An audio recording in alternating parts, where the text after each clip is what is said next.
Mes bien chers frères, s'ils n'écoutent pas Moïse ni les prophètes, quelqu'un pourra bien ressusciter d'entre les morts, ils ne seront pas convaincus. C'est la conclusion de cette parabole entre le riche et Lazare. Mes chers amis, à une première lecture un peu rapide, on peut penser que Jésus n'aime pas les riches. Il les condamne fortement et il les voue à la géhenne, alors que le pauvre, lui, a droit à tout. Mais justement, la dernière phrase nous éclaire que c'est loin d'être aussi simple que cela. Ce n'est pas le compte en banque qui compte, c'est l'attitude du cœur. Saint Augustin, lorsqu'il commente cet évangile, il dit bien « Il y a des riches qui ont un cœur de pauvre, et il y a des pauvres qui ont un cœur de riches.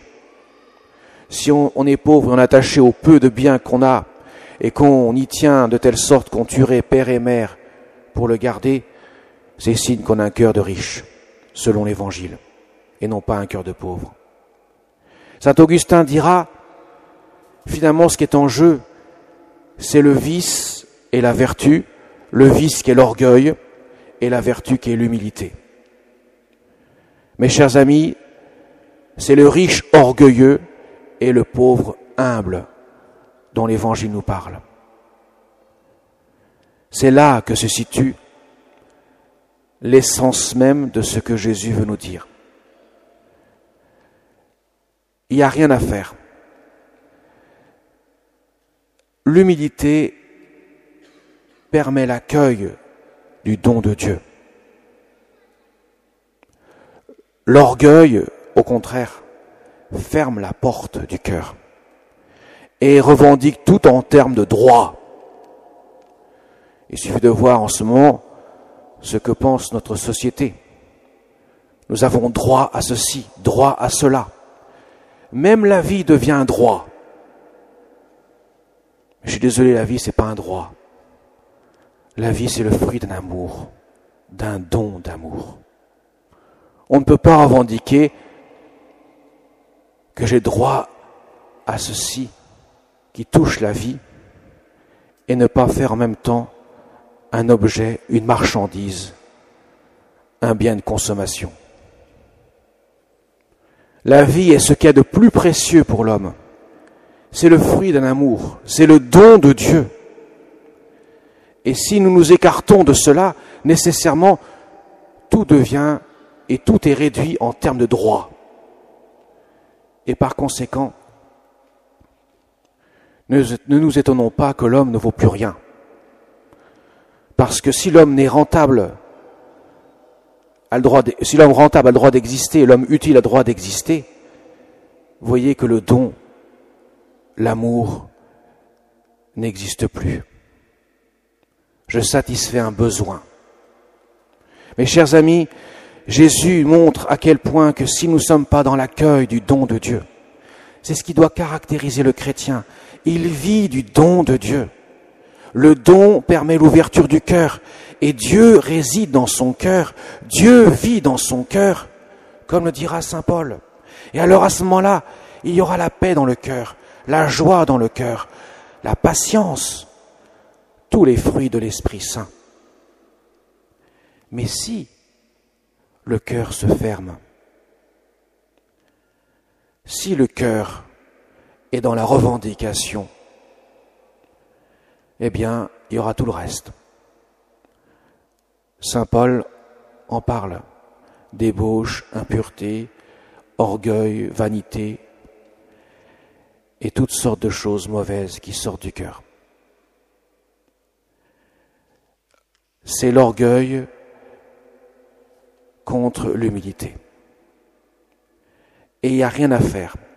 L'attitude du Christ nous révèle que lui, Dieu qu'il est, s'est abaissé jusque dans la mort, humblement, ne revendiquant pas d'être l'égal de Dieu, dira saint Paul aux Philippiens, afin de donner sa vie sur la croix, et tout genou peut fléchir devant lui, parce que lui, en s'étant fait pauvre de cœur, pour prendre tout sur lui, nous permet ainsi d'être sauvés, d'accueillir ainsi, si notre cœur s'ouvre à la grâce, le don de l'amour de Dieu.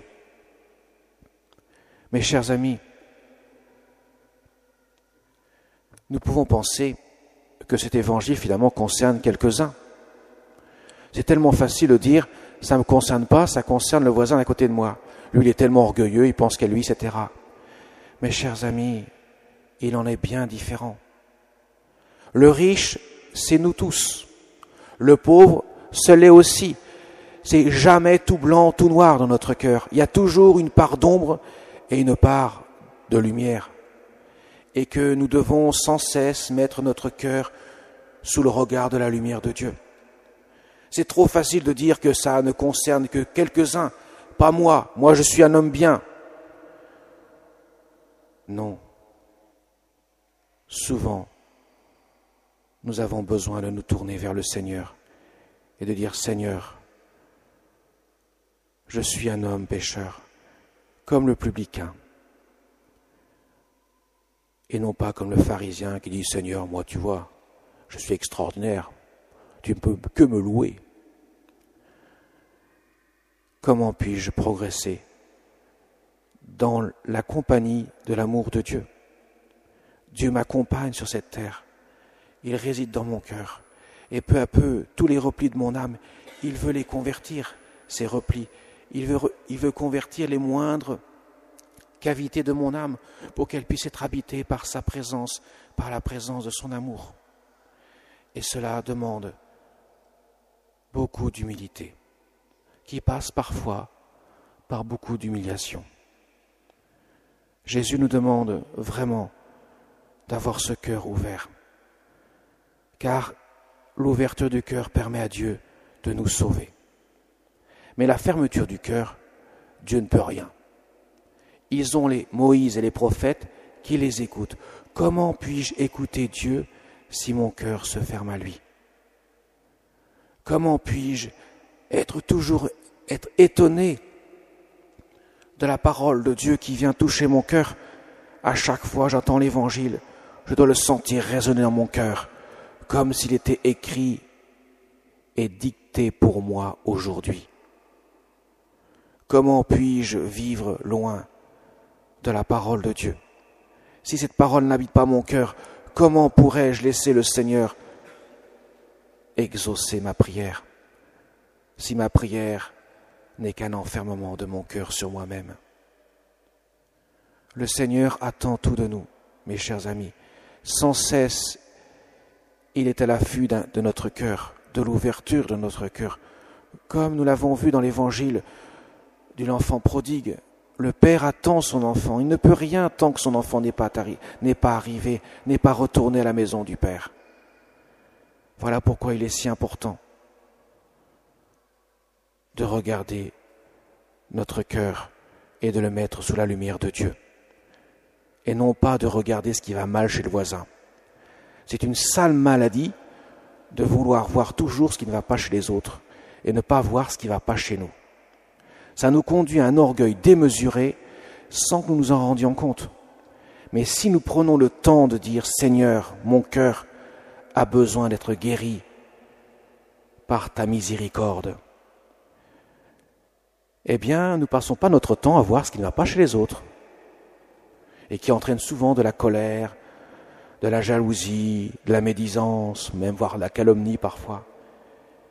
Jésus, s'il a pris le temps de nous laisser ce commandement nouveau, aimez-vous les uns les autres comme je vous ai aimé, c'est en quelque sorte une vérification que nous sommes dans le droit chemin, de chercher sans cesse, même si nous chutons, mais quand nous cherchons sans cesse à mettre notre cœur sous le regard de Dieu, et que nous le vérifions par un amour constant de notre frère, même notre ennemi, à ce moment-là, Jésus peut faire son œuvre en nous et nous pouvons grandir dans l'humilité.